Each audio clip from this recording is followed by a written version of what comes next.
Let's go. Got that energy Let's going. go. I got an air horn ready. What is up, everybody? And welcome into... It's like you're going to sneeze. I got too early. I blew the timing. And welcome into the DNBA show. There it is. I have one of those on my phone. Do you really? Yeah. I should probably just download one. Wait, why? Okay, so When does this come in? it does date. It dates back about 3-4 years. I forgot even why I have it, but it was just to be annoying, to be honest with you, because I really love that horn. But we got, as you guys can see, man, we have a special guest here. But first, I'm gonna the man who's all about pineapples. It is Brendan Vogt. Yeah, I'm told it's the international sign of swingers. Hey, so, man. Listen, couples. come on down, have a drink, Just saying. and let's just see what DNVR happens. Bar. The NVR Bar in the off season, it really turns into more of a swingers bar. A lot of people don't know that, but that's what it is. That's how I plan to start the Chris Dempsey episode for sure. Yeah, here we go. Over here, I got the man with the wind behind his hat. It's Harrison Wind. The bar does not turn into that, so please come down. Corner of Colfax and York. I love the chemistry we have as a group here, where we always do a wildly inappropriate joke, and Harrison always has to like clarify that it's important for the audience to know. Like That's why I'm here. You know? That's not actually happening. And then a very special guest, guys. Of course, Altitude TV Zone. You guys know him. It's Christopher Dempsey. What's up, everybody? Welcome to the studio, man. Welcome to the studio. Yes. Very exciting. Yes, Very exciting. this is actually, it's very exciting to me too, because I've seen obviously this go by on all the social media, and then I've passed by, as I was telling Adam, this bar many times. So to be in here is awesome. So this is a great setup for anybody who has not been down here. Get down here. Well, we're so excited to have you, man. Of course, during the season, you're always working the game, always working with Altitude, and this year especially, man. Every time we've had like Singer on, we had different people like Katie on. I always say it's weird because we saw each other almost every single day for 5 years. Yeah. And I haven't seen you for 2 years. It's been 2 years, So man. how's your life been? Well, it's been great. I have a kid who's now he feels like he's 10. Yeah. but he'll be 5 next month. But yeah, no, you're right about that. It's been an interesting year. 2 years. I mean, that's just what it is. I mean, without a lot of human contact at all, and especially in the media, even toward the end of this basketball season, it wasn't like we were able to just see each other in a real way. I mean, people are in different parts of the arena. There's zones. And so hopefully we'll start coming out of that next season. Do you think we will? I mean, I don't know if anything's been announced, but do you think it's going to be normal next year? No, I don't think it'll ever be normal again. I think, Wow. Sweet. I think Zoom press conferences are here to stay in some form or another. So in other words, I could see this happening. You would have a shoot around that they would just tell the media, don't worry about coming to the arena. We're going to do those over Zoom. Or just no team will ever have a shoot around again. Officially. Yeah, I mean, No officially. official shoot around ever again. Then there's that. And then maybe in-person press conferences for after the game. Maybe not, and then everything on a podium. Nothing like in a scrum, the way it used to be. So I could see just where some of the changes would be. And then everything also simulcast on Zoom. So if you're not there, you can still be at a press conference, which also obviously allows international media to participate in everything else. I could see a scenario where you have maybe the coach and then like the two big players, like in the Nuggets case, Michael Malone and then Nikola Jokic and Jamal Murray. Maybe those are over Zoom. And then if you're there, maybe there's like a separate room or a separate area where the players go to, where the media who's there, like who's been vaccinated or negative tests or whatever, can go to also. So there's like a mix zone type of thing where some players can go to, but then some stuff is still over Zoom. Yeah. I could see that. Yeah, it's going to be a hybrid. And I think I would be borderline shocked if locker room access Really? becomes a thing See, that's again. what I was going to ask you.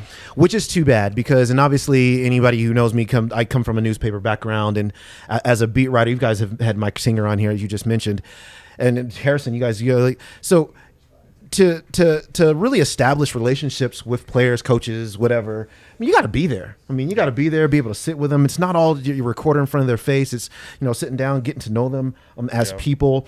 And it's it's impossible to do that if you don't have locker room access. It's just that simple. And so when I was coming up, just a long time, late 90s to now, it was a lot easier. I mean, there was locker room access, there was practice access. You could sit down and talk to guys. And so that's how you would form relationships. I just don't know how that's going to get done in a real way, probably going forward. Yeah. So with you over the last year and a half, as we've been covering this through Zooms and everything else, how do you feel like, do you feel as connected to the team, or do you feel like almost you have to change the way you get information and all this different stuff? Like, how is it affecting you? Well, because I came from a space where some of the teams I covered, you really couldn't get close to the individuals. Some of the teams I covered, you could. So, I mean, over the course of 25 years of media, covering colleges and pros and all the kinds of different teams, I've seen the different scenarios. So I could adapt to what was happening with the Nuggets and just with the NBA in general, just how they were, the media access that they were allowing, I should say. Right. Yeah. I don't know. Boy, I don't know if I didn't have that background, how well I would be taking it, because especially now, and I'm sure Katie spoke to this as well. Like, we're actually traveling with the team, right? So, Really it doesn't get any closer than that. It's like, hey yeah. guys, you're in the hotel and then on the plane and on the buses. Yes, yeah, exactly. And so, to go from a space where you see them literally everywhere to now you don't see them anywhere except for on a screen, that has been a lot different. It's a small story. This is just how stark it can be. 2 years ago, whenever it was they lost to the Portland Trail Blazers, at the beginning they played the San Antonio Spurs. Mm-hmm. So I traveled, me and Katie, we traveled the entire season, like every trip the entire season. Yep. So during the playoffs, they held me back and said, we want you to be a studio analyst for the playoffs. Cool. So halfway through the San Antonio series, when the Nuggets went out there and then bounced back, Jamal Murray passes by me one day. He says, "Where you been, man? Where you been?" And I'm like, and that was literally just a week. Yeah. And so, now you're talking about an entire season, a bubble season, and then a whole nother regular season and playoffs. So yeah, it's been different. And we'll see what happens. I have a story not dissimilar to that one. I did a big documentary thing on Will Barton years back, and he loved it. He came up to me and said, "You did a great job." Then 1 week later, he came up to me and I said something about, "I'll see you when you get back from this trip." He goes, "Oh, I'll see you on the trip." I go, "Dude, I don't travel." He goes, "You don't?" I'm like, "Have you never noticed that I'm never on the road?" I'm like, you know what? Never mind. All right. So it's funny how those things do or don't get noticed. Exactly. What I think about is, like, I've never seen Facu Campasso face to face. Yeah, it's true. And God, do I want to? I just want to see how because tall, it would be face to face. I just want to see how tall he actually is, but I've never actually been face to face with him. Like Zeke Naji, I've never been in the same room as him, and he's been on the team for like a year now. And he's been on this show. He's been on this show. Yeah. You've never met him. He would not recognize any of it. Which is crazy because usually we would see these guys almost every single day. Yeah, the Zoom stuff is really difficult for me. I mean, there are some positives. You mentioned the international media, and even, I know Joel Rush has been covering this team for 10 years from Japan, and it's kind of cool that he gets to be in the club and he asks very good questions and things like that. So there's some positives of it coming in, and you mentioned it stays. But the negative is sometimes you hop on a Zoom for a practice and there's 75 people on the Zoom and you're like, and there's 20 hands raised and you're like, wow. Not going to get a question today. Yeah. Hopefully I get lucky on this one. I want to ask you this though. Jamal Murray, after he goes down, he's back at Ball Arena for the playoffs, and I think it was the first round. He gets the standing ovation. The crowd's going crazy for him. And afterwards, he hops on Twitter and he's like, "I love this." He just feel the love from the fans. And I remember thinking to myself, for the last year, players have only gotten the negative interaction with fans because you get on Twitter and everybody's like, "You suck. Well, you're taking too much money," but you don't get to feel like, oh, they also love you and cheer you on. However you want to analyze that. And I wonder if there was a little bit of a break, and I wondered if players almost had become more contentious with their own fans because they're not getting that personal interaction. You know what I thought was, how many times do you do an interview after a game and you'll say to a player, this is in the past, pre-COVID, and you'll say to a player, "Boy, could you feel the energy from the crowd?" And a player will say, "I'm so dialed in that I don't really hear the crowd." Yeah. And I think when you come from that space to no crowd, Yeah. I mean, just silence. It's just even hilarious. Even when I would go back and watch film of the games, and I'm like, boy, those arenas were quiet. Like they were really quiet. Yeah. And then you get back in front of fans, and you feel all that, and you hear it in maybe a way that you hadn't heard it before. No question. And that's where I think the space where Jamal was living in was like, whoa, actually, wow, this is incredible. Right. And maybe on some subconscious level, he already knew that. Right. But to be able to really soak it in a real way, that's where I think he is. And that's what made the Trae Young at Madison Square Garden saga like 3 times as good as it usually would be, because we just hadn't had that in so long. True. We hadn't had the man in the arena versus the arena in so long. Well, and it it's was so in good. particular that arena, Right, Yeah. right. Like that one, I'm old enough to remember the Reggie Miller versus all of New York stuff. Yeah. And that reminded me of that. It Sure. was kind of like, ooh, they really do hate Trae Young, and Trae Young really hates them too. And And it's both beautiful. sides Yes. love it. Yeah. They're It was leaning the into it. perfect Like, thing coming together at just the right moment. Yeah. Trae Young's the best. Like I was trying to. This is going to sound like hyperbole, but I'm trying to describe what the Nuggets are missing in Jamal.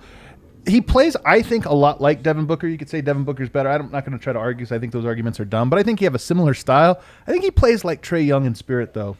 And Trae Young's like the best of. I mean, Trae Young like really leans into it. But I think Jamal Murray does too. I think Jamal Murray likes being booed. Oh, Totally. Well, yeah, Totally. yes, for sure. Yeah, he loves that. He feeds on a lot of that stuff. It actually, the Phoenix series, it was just such a head shaker too, because Jamal literally torched the Suns every single Oh, during dude, that's his. He circles that yes, one. I mean that's just what he does.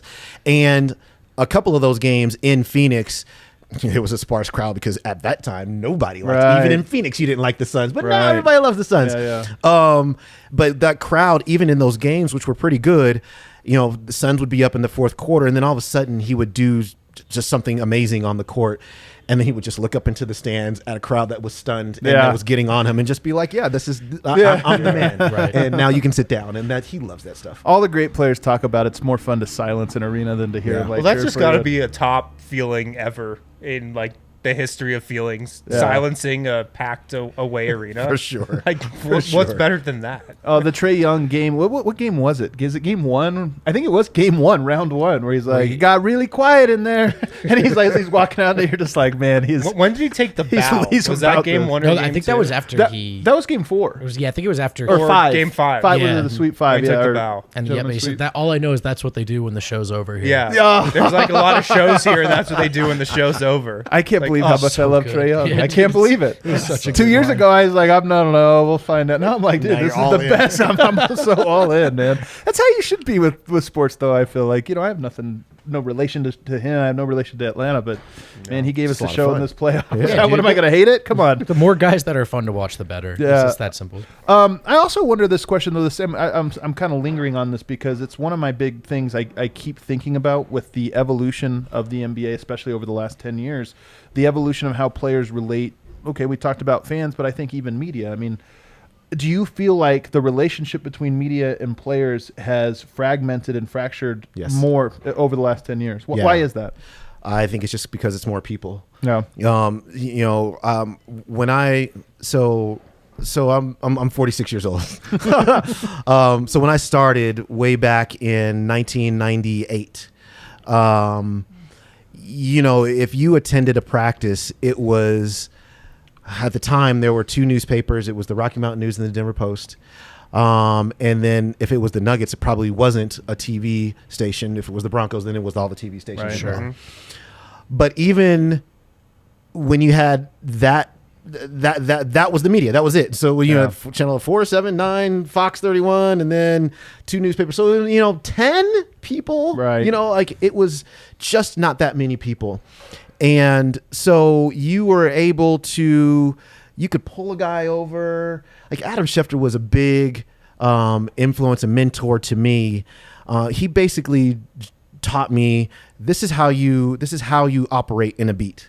He said, these are the questions that you ask. This is when you pull a guy over. This is when, and so I learned, from him about how to be a beat writer and how to handle yourself as a media member. But also there were just so few of us, and now there's so many. So now it's a situation where if you're a player, even if you wanted to get to know some of the media members, you're looking out at a whole, just a horde of people. Sure. And so that I think organically makes you kind of pull back and go, okay, that's them and I'm me. Yeah. And so that's why, when I was saying earlier, it's tough. I mean, I know for you guys, it has to be a lot tougher to get too close to a player. And thank goodness for this medium. And you talked about Zeke Naji being on here. Like, he's going to remember that. And so then he'll remember you guys. But if there's not that kind of thing happening, then it becomes a real problem. And then I think the layer of social media adds complexity to it. And you were talking about what kind of hate or love that you get on that. And where's it coming from? And But you know how it is. I mean, if you get 20 messages that are like, man, Dempsey's the best, then you get the one that's like, Dempsey sucks. Like, you remember the one that sucks. And I feel like the social media aspect probably is a big part of that, because social media is both the same as media and separate as media. Like, we are on social media, and so are every other person. And I do just wonder if, like, especially with this pandemic where we haven't been around face to face, we haven't been in the locker room, it's just all they get are the negative aspects of even interactions with media, with fans, with media, with everybody. They don't get any of the positive ones, and it's so separate.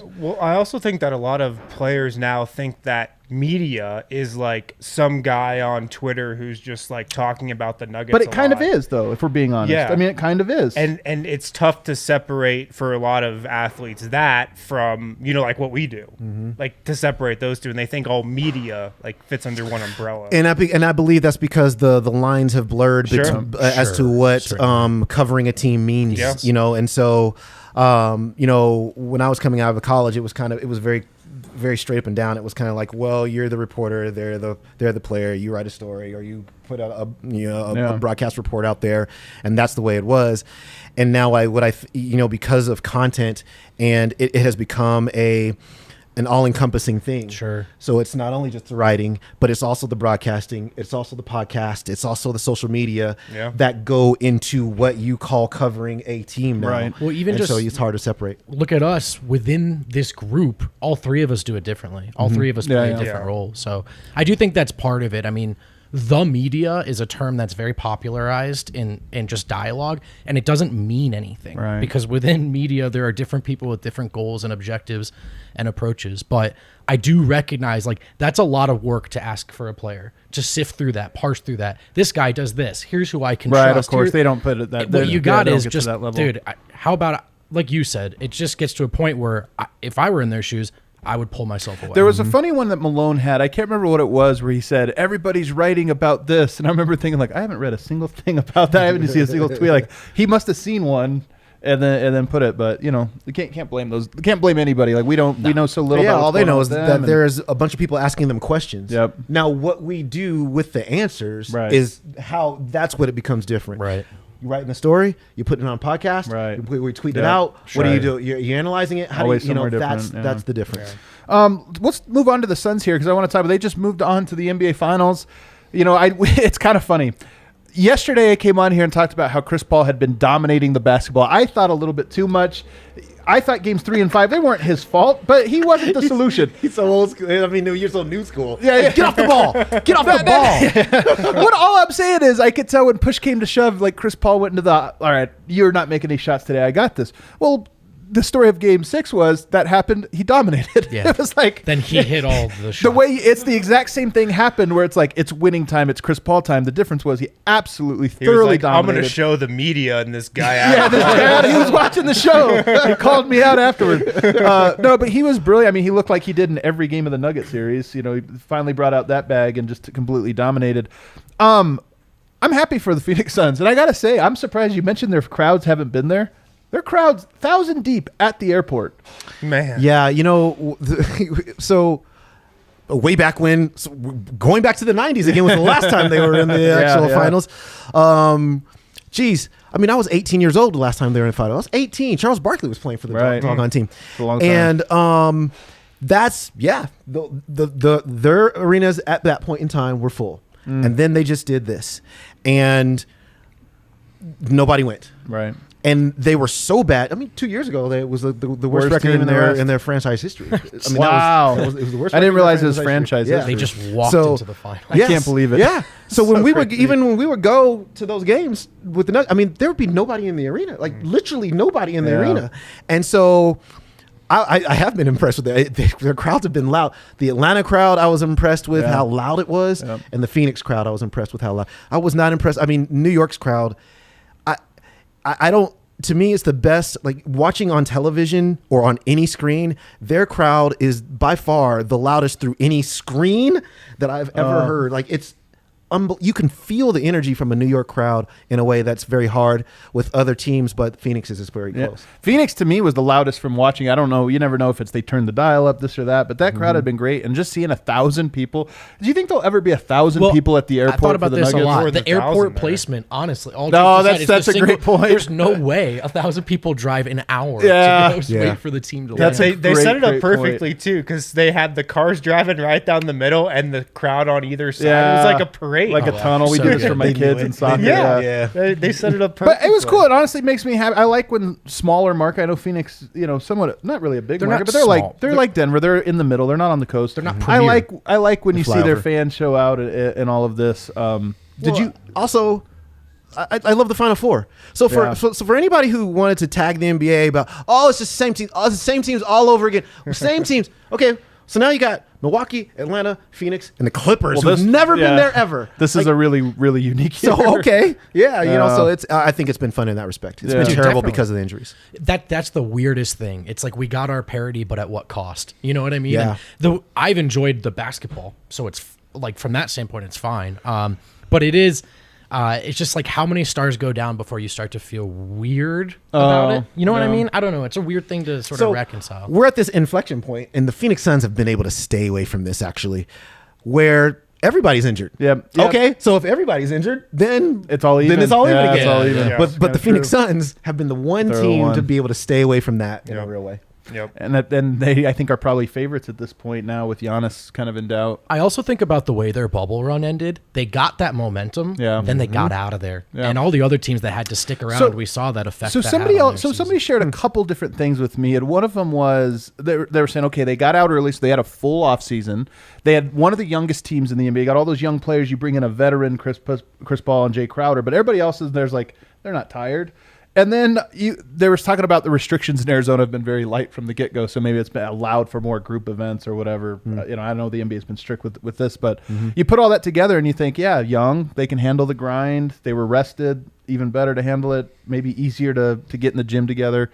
I mean, all these things. I'm not trying to discount them in any way, but you look back at it and you think Phoenix is really good. It was almost like the perfect team. Perfect team for this year. In the perfect storm. Right, yeah, absolutely. Capitalizing. And you Yeah, can I say think that there's without- something too for sure. Your point, getting in and then getting out, winning Right. all the games, and then going. Guess what? We're going to be all right. Right. Yeah. And Monty Williams being able to set that foundation for them. I'm a big foundation guy, and I think that bubble run was so important for them. Because you go down there, you go to bubble, you go 1-7. Let's just say you even go, let's call it 3-5. You go 3-5. You coming back the next season with any kind of real momentum? Right. I mean, is Chris Paul really happy to be Right, there? Who knows if they get Chris Paul if I they don't go really in. agree. You know, fully agree. So, I mean, that was such a big deal for him. And then I think that Chris Paul did for these Phoenix Suns what Chauncey Billups did for the Nuggets when he came here, Yep, which was just absolutely. be a guy that, you guys are talented, young, talented guys. But here's how to win. Here's how to value every possession. Here's how to handle yourself as a professional. And when you start putting all those pieces together with the raw talent that you already have, you have a chance to do great things. Chauncey took this team to the Western Conference Finals, and now these Phoenix Suns are in the NBA Finals. Let's take a break here because I want to talk about that exact thing on the other side about is there like a missing ingredient here as you're talking about with a Chris Paul or this or that, and maybe external, internal, or whatever. We'll get to all those Nuggets topics on the other side. Let's take our break, Harrison. Yeah, we got a brand new sponsor here on the pod, guys. These guys are sponsoring us across the entire DNVR network. Ball, as Us- in Ball Arena. Us as in Ball and Arena. the Nuggets and the Avs. Yes, together with Ball. Ball, as in the company that sponsors Ball Arena, as in the aerospace technology company, as in the world's largest aluminum can and packaging manufacturer. And they're a lot more than just that aluminum can and packaging manufacturer. They've been a leader in global sustainability efforts for decades. In 2018 and 2019, Ball Aerospace developed image surveillance systems to observe natural resources from space and methane, ozone, even land and water use. So they're a company that does a lot of good, a lot of really good in the world today, besides manufacturing cans. And on that point, they already make those 8, 12, and 16 ounce can sizes for all kinds of liquids. Ball makes cans in over 30 different sizes at facilities across the world. We got to sexy this read up for you.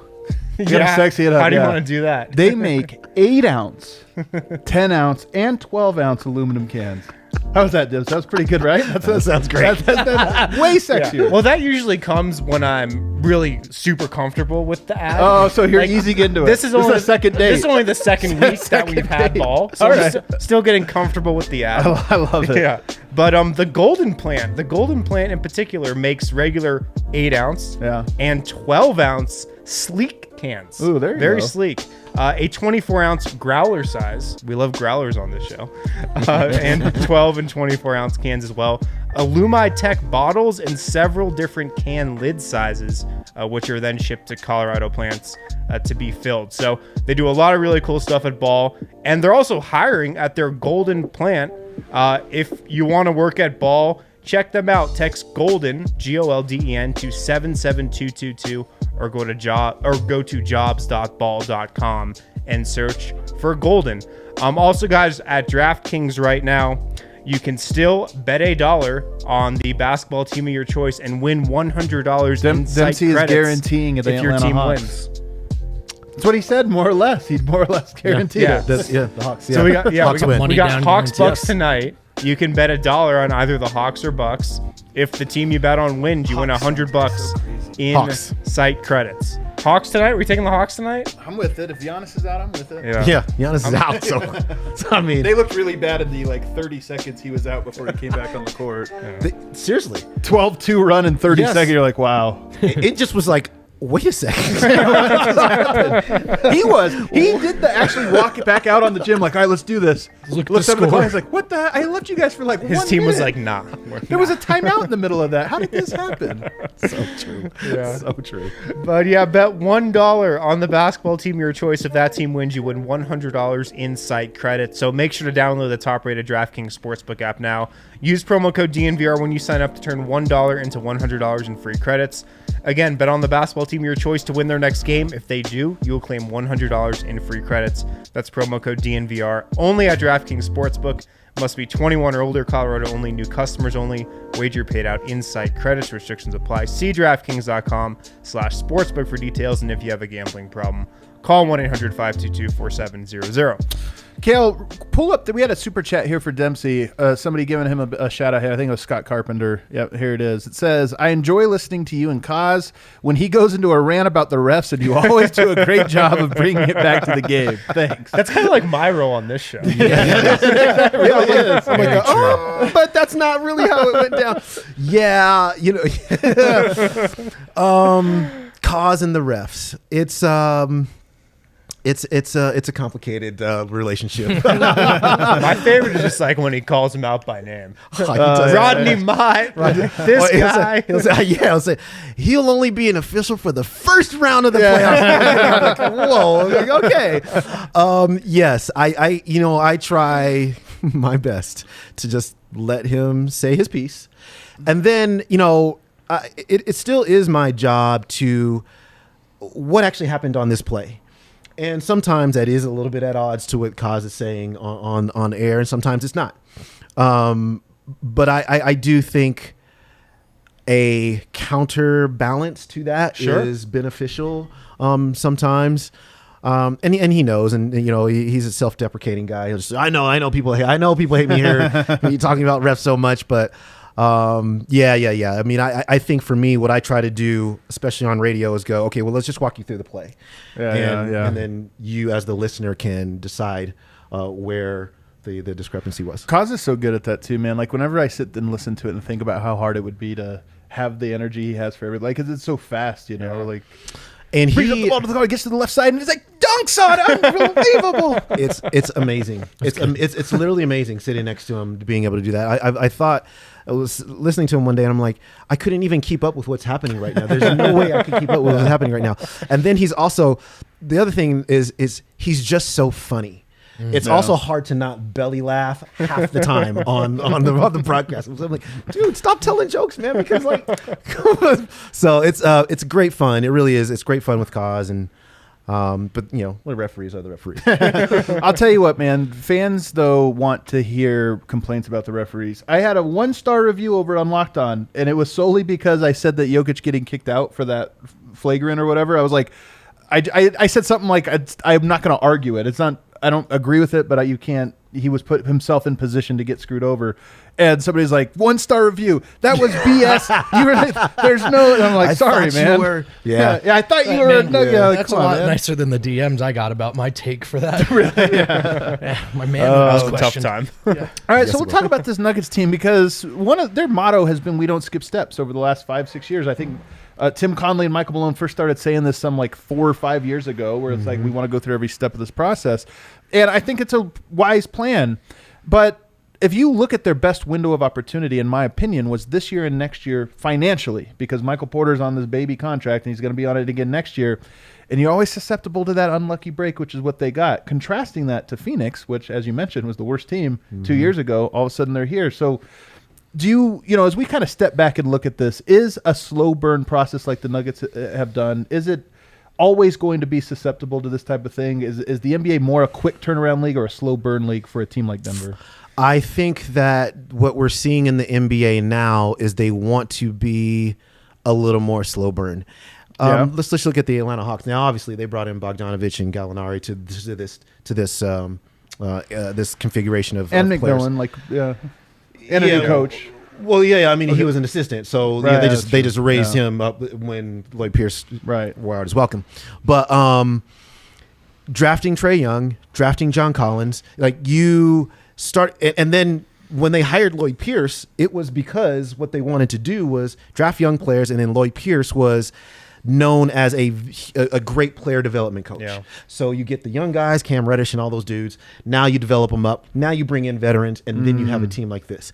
And I think that you're seeing more of the NBA do that. The Phoenix Suns. You draft DeAndre Ayton, you draft Devin Booker, you draft Cam Johnson, you draft all these guys. And then you add Jay Crowder and Chris Paul, and now you're in the NBA Finals. And I think that because the majority of NBA teams, and I think this was just an epiphany for them 5 to 6 years ago, it was like, you know what? We can't just get any free agent we want. The majority of us. Right. And even LA had this period in time where it was tough for them. Yeah. And so this notion now that you get into the draft, you get your star player, you build around your star player. I think we're seeing it everywhere. You see it with the Milwaukee Bucks. You see it with the Dallas Mavericks. It's a great point. I mean, this is how I think teams are being built. Wes Unseld has gone on to his second interview with the Orlando Magic. Well, guess what? They have a bunch of young players down there that they want to develop and then put together a team. And so I think that's exactly the way the league is going right now, because I think by and large, and then the rules that are skewing it so that the teams that draft these players are the teams best equipped to be able to keep these players, makes it a little bit more difficult in some instances if you're not Anthony Davis trying to get out to acquire a guy like that. So the draft is, I think, the most important that maybe it's been in decades. And then I think the player development piece is as tuned in from a league standpoint that it has ever have been. Yeah. It has been. How do you evaluate this season with the Nuggets? I mean, it's so hard to say. Was it a success? Was it a failure? I mean, how do you, when you think about it in those terms, success, failure, how do you evaluate it? I somewhere now it was a success from it's what lens do you want to look through? So it was a success from the standpoint that by the end of the season, you were playing a team that you didn't think that you would be playing, in terms of players that you wouldn't be playing significant minutes, and you made it to the second round of the playoffs. Okay, so given those constraints, that was success to be able to rise up and get to that level. It was disappointing because I think, and Michael Malone spoke to this after the season, when he said, that game when they went to the LA Clippers right after they acquired Aaron Gordon, and they go and beat the LA Clippers, and he says to himself, "Oh, we are legit. Yeah, we are legit." We all said that to ourselves. Person that watched right? Yeah. And so to go from that space to think, wow, we can get to the NBA Finals, to seeing all these players, all your players get injured, and now things are in shambles, and you're scrambling to even stay competitive, to watching the Phoenix Suns go to the NBA Finals because they were the one team that stayed healthy. It's like, it's got to be so disappointing from that standpoint, and maddening, because what this season showed you was you were right there. You could be in the NBA Finals and you're not. And not only that, the timing that one of your two best players got hurt is going to make it that he's not coming back until way late into a season that begins regular schedule this time. So now you've got an offseason where you know that guy who's taken up a lot of that money, that slot on your roster, is coming back at one point, is going to be a high impact player. You already have so many guards. So are you trying to add another guard? And you're looking at all this data, like these decisions I think are well, it's easy for me to say, probably a lot easier to make if they take plan A into the playoffs and it doesn't work out. Right. But that was plan C at best. Wasn't even that, I mean, I don't envy Tim this summer, you know? I don't either. This, to me, was like the neon sign that was the most glaring when Jamal Murray went down was like, oh my gosh, what are they going to do 2 or 3 years from now? Because you were on a specific path. And now, we know Jamal Murray's coming back. We don't know how good he's going to be when he comes back. We don't know if he'll ever be the same when he comes back. And if he does, what's happening with the Nuggets at that point in time? Are they number 1 in the West? And like Michael Porter Jr. is averaging 30 points a game? Are they number 10 in the West? And they're, and so you have no idea what's going to happen in a way now that is it's kind of troubling from the standpoint that, okay, how are we allocating our financial resources now? How do we build this team now? To your point, what do you do this offseason? Yeah. Well, it's really the first time where the plan has kind of gone off kilter, because like they get to the playoffs the first time, they make a little bit of a run, they get to the conference finals, everybody comes back, they're looking to take that next step, and it was the first time. It's linear. It's all linear. Yeah, it's like it had been all linear to this point. And this is the first time when they kind of got awry. Yeah. When the plan did not go exactly and then to how your they point, thought it would. Now, guess what? You're going to have to pay Michael Porter Jr. The max. And you think a max? Yeah, he's going to max. Okay. For sure. This summer, you think? I know it's just you. But I so it'd be one of those deals where you sign it, but it doesn't kick in until the following season. Yeah. So that's Conley kind of hinted at. He said our MO has been to pay guys early or whatever. You don't say that if then you go to the table and you're like, not you though. Yeah, because it would have been a really weird setup. Yeah, and especially not to Michael Porter Jr. I think we all understand the talent and what he can grow to be if he gets there. And then what he's done right now is just show you that he's worth the price tag. So, but it's a price tag, and so between him and then Jamal and then Nikola Jokic, who once his contract is up, then it's a supermax situation. Right. I mean, it's a there's a lot of money going out, obviously, and so then how do you prepare for that right now? Sure. The supermax is so tricky, man, because you look at it and go like, if anybody deserves it, Jokic deserves it, this or that, but then you wonder about $250 million. I mean, that's the double the payroll that they've ever had, and you're giving it to one guy. Yeah. So it just it makes, and this is why your drafting and your young players are so important. Yeah. It's going to be very important that Zeke Naji shows that he can play well. As they believe in him a lot, and so does he validate that trust. Marcus Howard, who just was awesome in the last 3 weeks of the season. Can he continue to be better? Because it's those players and those salaries that are going to be very important when you're putting the players around max. So if you're in charge of a team, so if you're at that sort of inflection point, does that change your approach to the draft going forward? Is it? I mean, there's these differing philosophies. You just take the upside and the talent, or does a team like Denver, because of the way the cap sheet starts to change, do they maybe have to start looking at ready-made players? in the draft? I think you can take a little bit of upside if you're the Nuggets. You maybe can only do it for this year, maybe next year, just because the contracts are still going to start getting really big, real fast. Right. But you also have a G League team now, right. so right. You can draft to the G League team, and you're going to have guys. If Marcus Howard needs to play some G League games, he's going to be able to do that next year. Zeke Naji, anybody else, Bol. That's going to be a big deal, and that's why I think, somebody asked me just recently, do I think that they would even draft a player in a draft? And I say, yeah, well, of course they would. This draft is really, really good, really, really deep. So you're going to get a really decent player, a really good player at their spot. But B, he can play in your system, in for your G League team. That's a big deal. Right. That's a big deal. That is a big deal. I just I'm think about what excited they for it. got in the draft last year with RJ Hampton and Zeke Naji. Like both those guys, couple of the younger players in the draft, but both those guys you could have put on the court last year and they could have played for you. Like Zeke did. RJ did even more. RJ did, and just think about what RJ would have been at the end of the season if he would have stayed in Denver. Well, you guys were dialed into what he was doing in Orlando. He was really good. Yeah. They put him on the court and were like, all right, bro, go ahead and play. And those two guys were raw coming out of college. They were young. So, I mean, I think you can even still go that direction if you're Denver. I do too. Yeah, and I think to your point, they're going to have to. I mean, that's just the nature of it. Is you're going to have to find some Torrey Craig, some 25-year-olds playing abroad, vet minimums and rookies, and that's what you have to have. Yeah. So I mean, look what the Lakers did around LeBron and AD last year. And it was like JaVale McGee on a 1-year contract and Dwight Howard on a 1-year contract. And that's what you have to do. What they're doing in Brooklyn around those three guys. Right. It's just rookies and guys on 1 or 2 year contracts, like vet minimums. That's what you have to do when the salaries get high for a few players. You have to get lucky and find a Reggie Jackson or two, too. I mean, that's one of the big things. He's making $2 million a year this year. Yeah. He's their second best player. It's going to be incredible when down. this is Emmanuel Mudiay. Every joke that's been made, and then it's just him. It's just him. He comes back and he's incredible. He's just don't hold your breath. I will. All right, I want to hear with Michael Porter. His season was so weird, getting COVID right off the bat. The team got off to that terrible 1-3 or 1-4 start, and it was shaky. But he obviously came around, in the back half of the season. How do you evaluate his year? I liked his year because I thought that I know personally, I wanted to see. Okay, so how are you going to grow?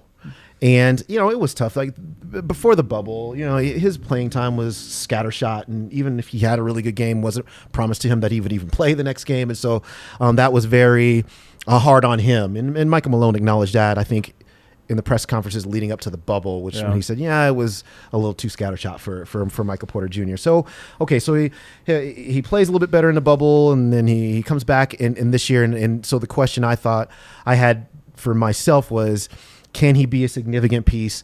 And at the time, it's alongside Jamal Murray and Nikola Jokic.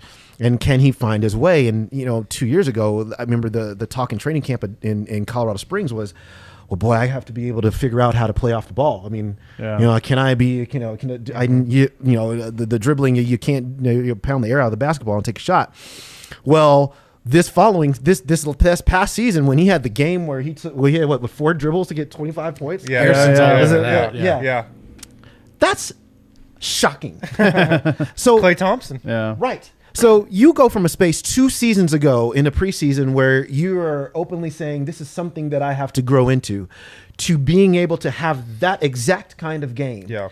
That is great growth. And I thought for him, offensively, he was obviously awesome. I mean, he can shoot the ball. It's ridiculous. His shot is ridiculous.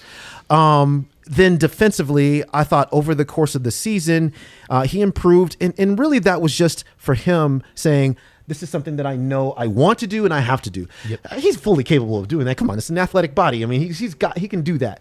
So do you want to do that? And so he showed that he did. It actually really proved, especially weak side shot blocking was awesome. He was awesome in that. And they didn't have much of that. Yeah, exactly. So I mean, I thought that to me was a real surprise.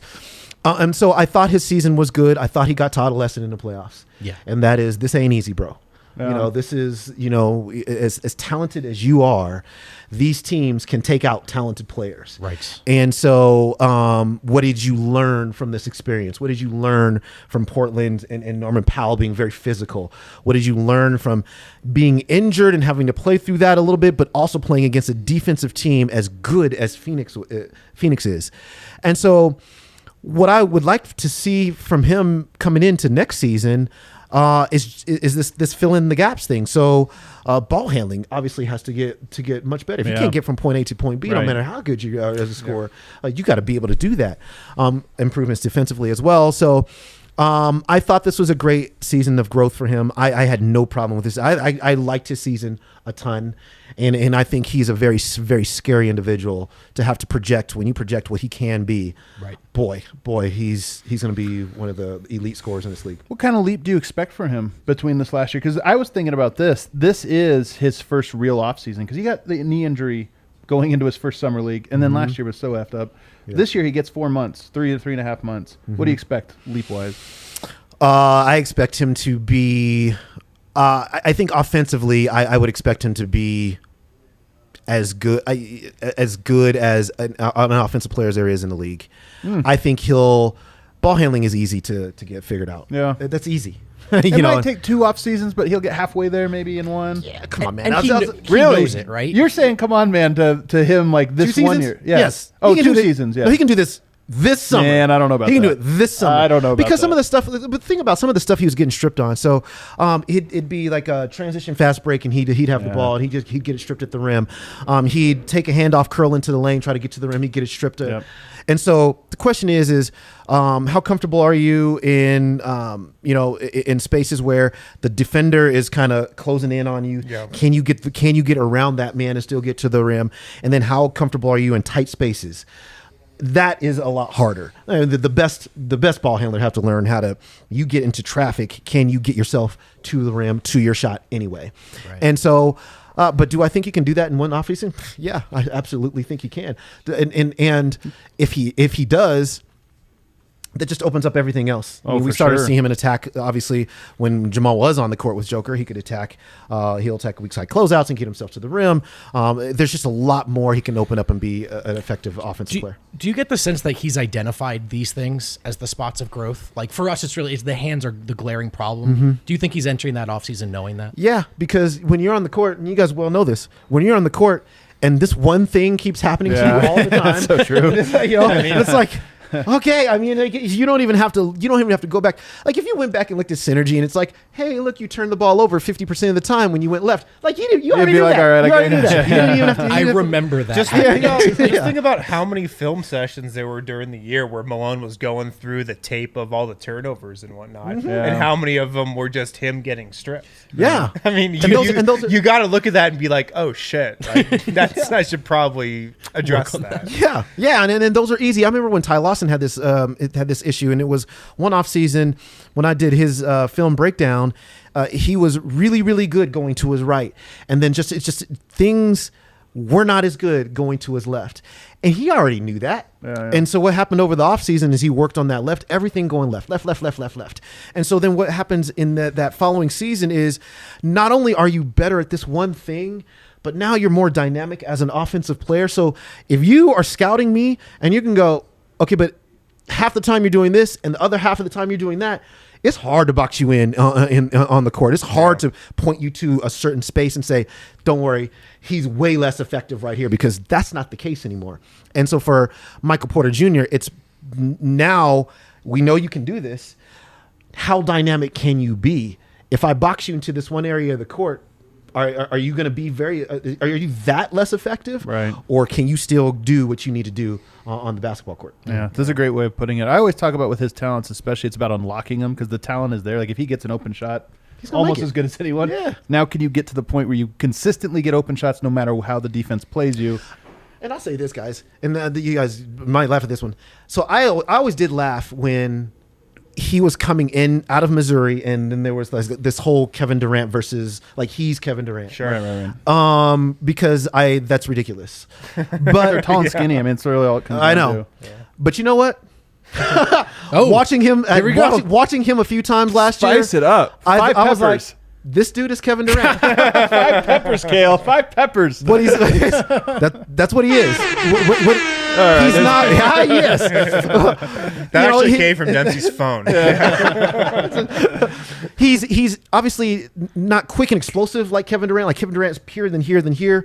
But what he is you're not going to touch his jump shot. Right. And Yep. then if he can get to his spots anywhere on the court, it's over, baby. Yeah. It's over. Yeah. And so that's where I see him. I'm like, wow, he can be that guy. Even a Robert Covington, who's a long defender, like there was times where he could just go into a shooting motion, and Covington's like, all you can do is I'm not even going to jump. What is this? What are you gonna Well, So- we've talked about how like Michael Porter Jr. doesn't have that extensive of a bag. Like his ball handling is pretty basic, but it doesn't matter for him because, like you said, he's 6'10", he's 6'11". He just points to a spot on the floor, dribbles there, always just shoot over you. then just rises up and is open. Yeah. Well, this it is- mattered in and- the Phoenix round, though. Sure, I mean, but- at some point it'll catch up Yeah. to you. But this is why you love the fit in Denver. I mean, it's one thing to find a guy that immensely talented, but one that is seemingly both willing and capable to be an off-ball threat. Now, he does need to add these things to his game.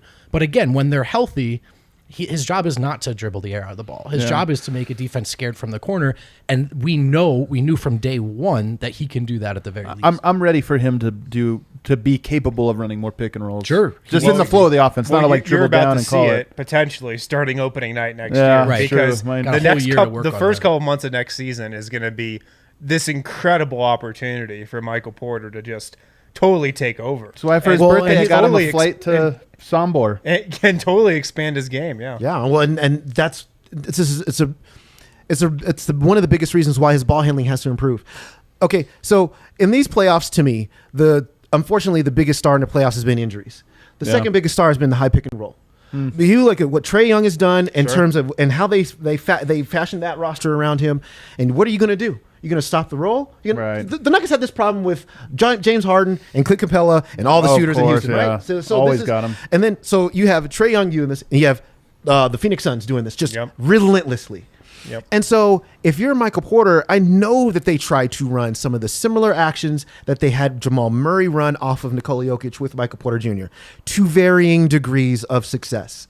If you can get into more of that stuff, to your point about the pick and roll and dribble handoff, now curl, now maybe Nicola's rolling to the rim. You hit him here, or you read the defense, what they're doing. It's just this one area of, and that's just experience plus ball handling. If you can't even get yourself to the spot, if you can't manipulate the defense, I mean, Chris Paul, when he clears a screen and then he goes into like a dribble that's like maybe backwards between the legs or something, and like nobody's in front of him after that. Yeah. Like it is so important that you can manipulate the basketball however you want, get to whatever spot you want, and then deliver the ball or deliver the shot. Right.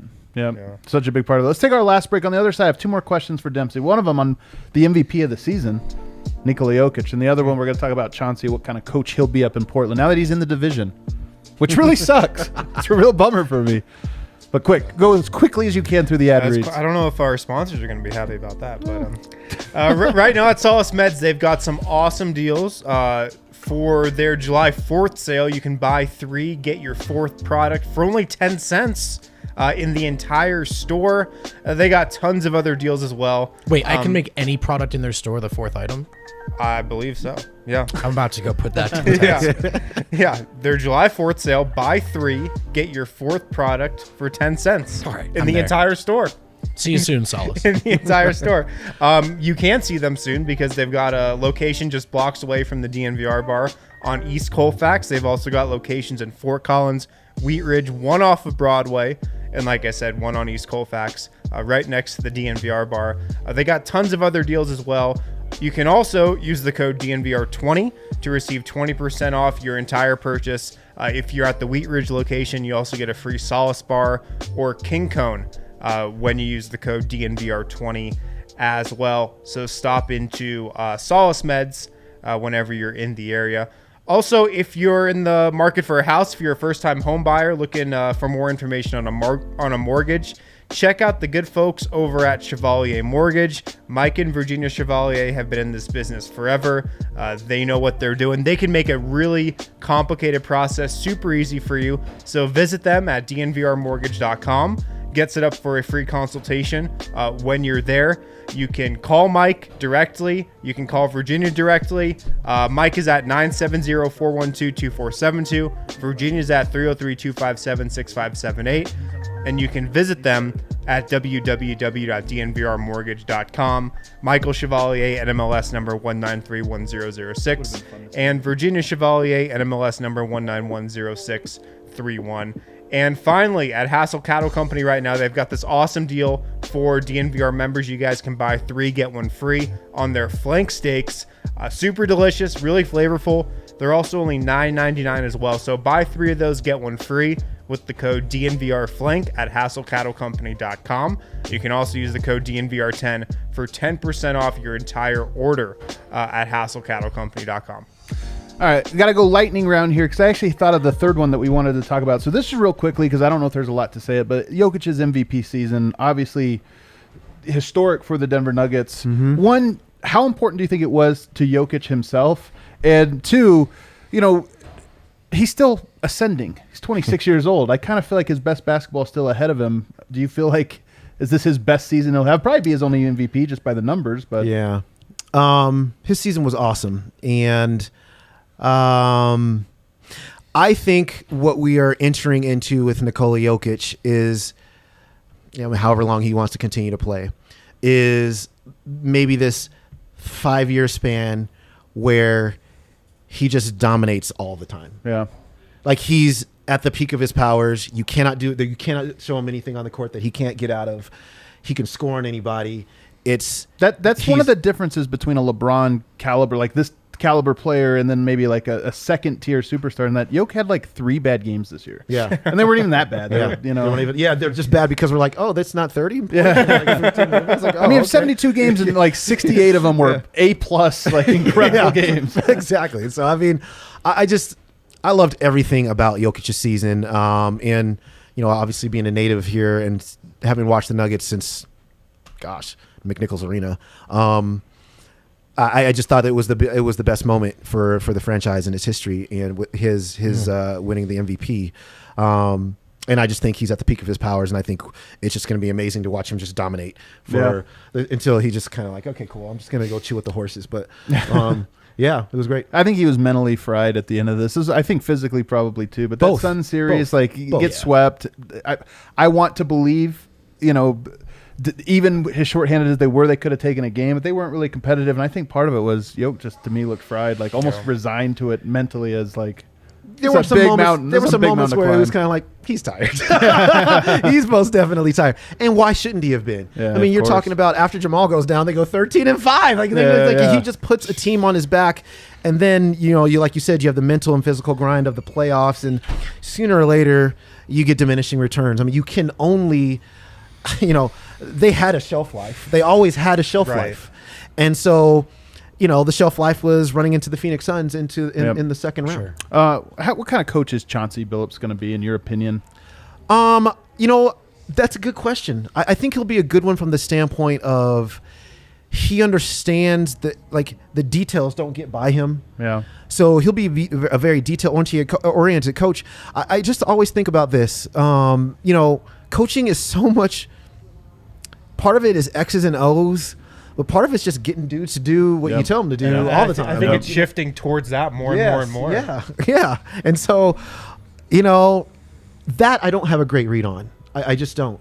To hear Paul George talk about him, Paul George raves about him and says, hey, he's been great for me personally, but that doesn't mean you can run a team. Sure. So, listen, Chance is my guy. Obviously, I mean, I played against him in high school, and we went to CU together, and all this kind of stuff. But it'll be a lot of fun. I mean, I think he's a great basketball mind, but coaching today is a lot different than even some of the coaches he played for when he was playing. I think so much of his success or failure is going to come down to how well they can build a team around Dame, because I do feel what's the system look like? But I even just feel like Dame's is almost hinting at, you got a year, you got a little bit of time here.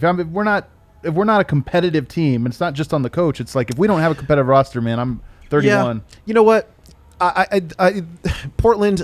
The reason I never remember last year going into this coming into this season, and everybody's like, "Oh my gosh, Portland had just unbelievable offseason. The collection of talent they put around CJ and Dame. That's the same conversation that happens every offseason. Yes, thank you. That's my point about the Portland Trailblazers. It's just kind of like they change the pieces all the time. All the time, they literally change the pieces. But only thing that ever matters is the system. Yeah. Because the system is always the same. It's Dame and CJ taking the majority of the shots, either in a pick and roll or ISO situation. Yeah. And you cannot win basketball games to a high level with that system. You cannot do it.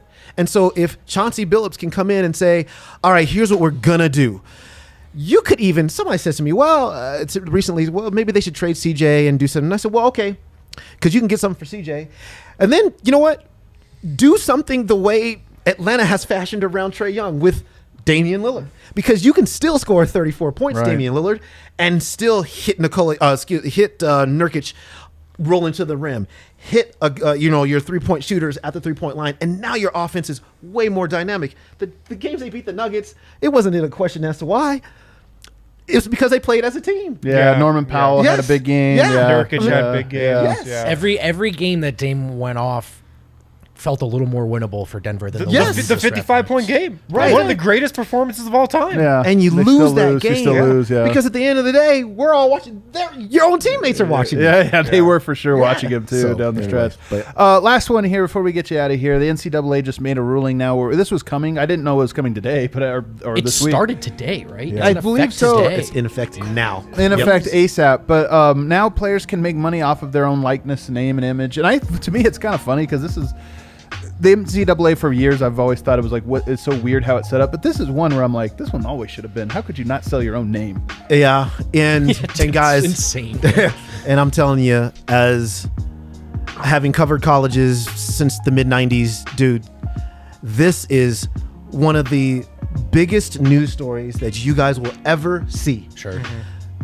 Players can make money now in the NCAA, and of course they should have always been able to do that.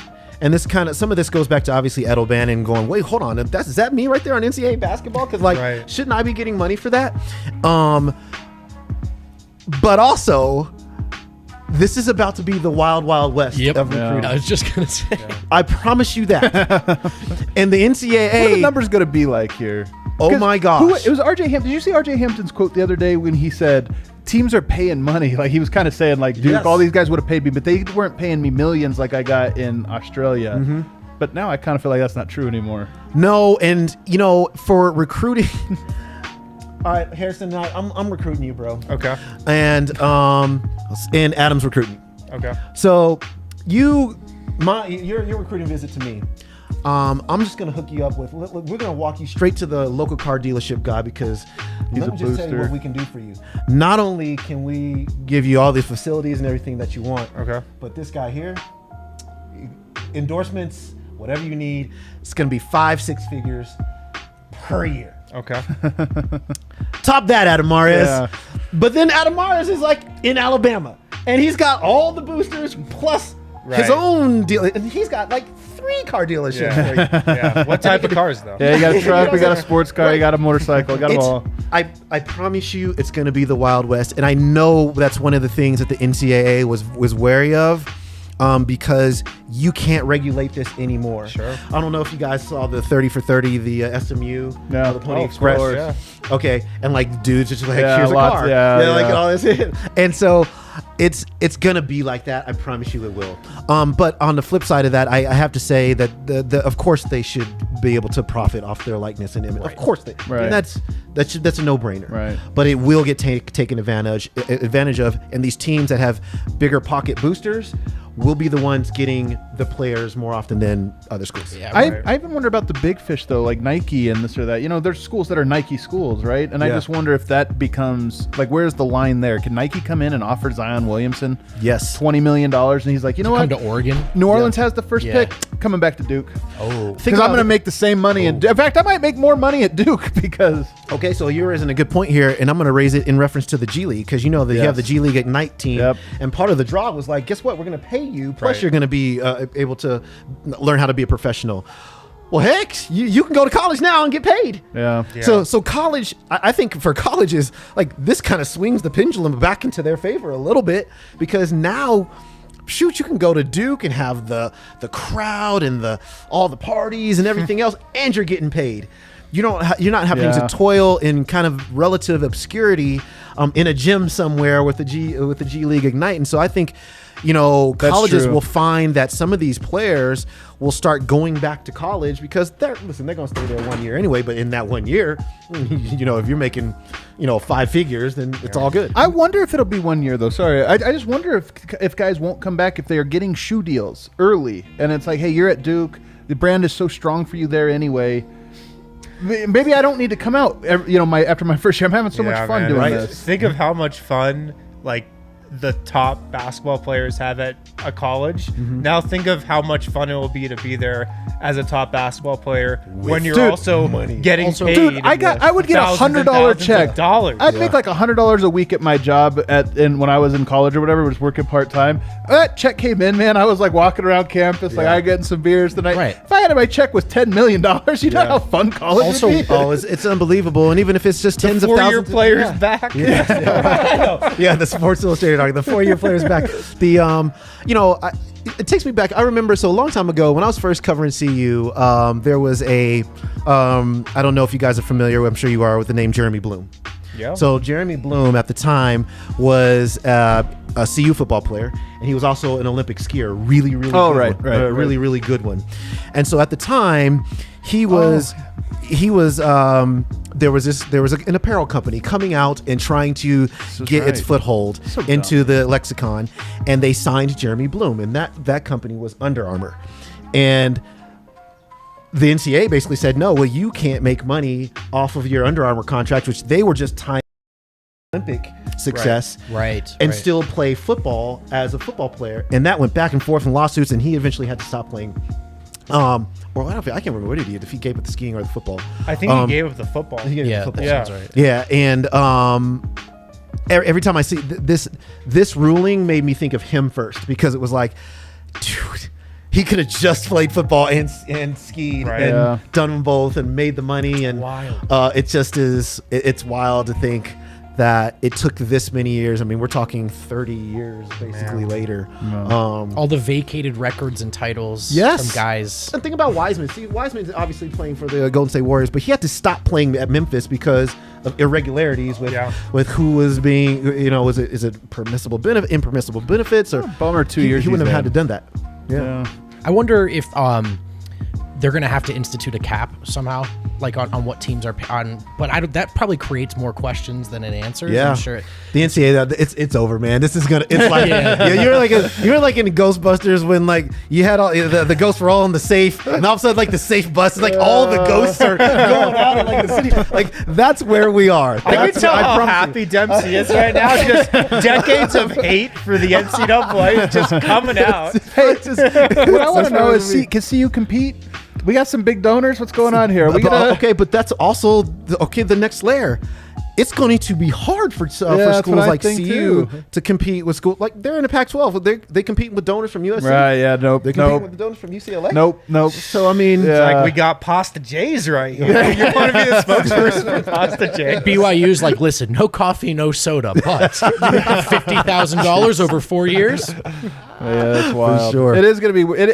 There's a longer conversation to be had about this, and just how it affects the NBA draft, how it affects all that stuff. Because I do think it's one of those. There'll be ripple effects. Maybe it takes some time, but I was with you. I thought the G League thing was like, hey, a new path. Guys are going to start coming in. I think it's a good thing because they'll get trained at a higher level now. It's like, nope, you get $10 million from Duke, and you're just back at Duke. Or maybe I can't wait to see the one random booster where all of a sudden it's like Weber State is getting all these top recruits. Like, what is going on here? Yeah, and it's like, what work are you doing? Oh, you're in this one you're like a picture in a magazine ad or something like that. Yeah, exactly. Like, you made $50,000 for that? You're an endorsement deal with some oil company, and it's like, how does this even work? Who are they selling to? But all right, guys, he's Christopher Dempsey, the OG. I think last time I said everybody's big brother, man. We always appreciate you coming in, man. I appreciate you guys having me. This is awesome. Yeah, it was a lot of fun. Guys, don't forget to hit the like button on the way out. We thank you for joining us tomorrow. Casual Friday.